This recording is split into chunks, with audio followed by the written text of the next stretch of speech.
बाबा भोलेनाथ को प्रसन्न करने के लिए आप भी सोमवार का व्रत कर रहे हैं तो शिव व्रत कथा को पढ़कर या सुनकर उपवास को इस तरह पूर्ण करें।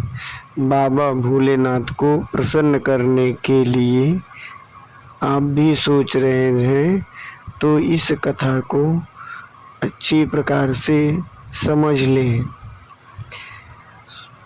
नारद पुराण के अनुसार सोमवार व्रत में व्यक्ति को प्रातः स्नान करके शिव जी को जल और बेलपत्र चढ़ाना चाहिए तथा शिव गौरी की पूजा करनी चाहिए।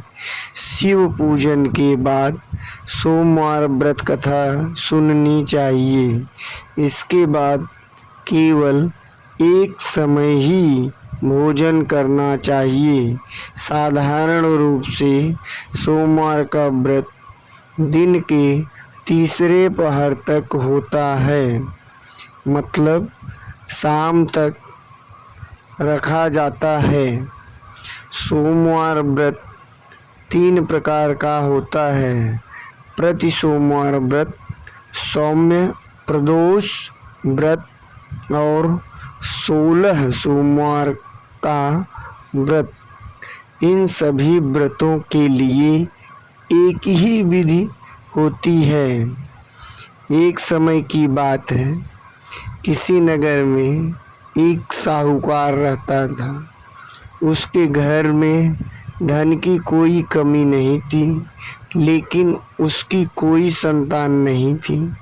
इसी कारण वह बहुत दुखी था। पुत्र प्राप्ति के लिए वह प्रत्येक सोमवार व्रत रखता था और पूरी श्रद्धा के साथ शिव मंदिर जाकर भगवान शिव और पार्वती जी का पूजा करता था। इधर साहूकार और उसकी पत्नी भूखे प्यासे रहकर बेटे की प्रतीक्षा कर रहे थे।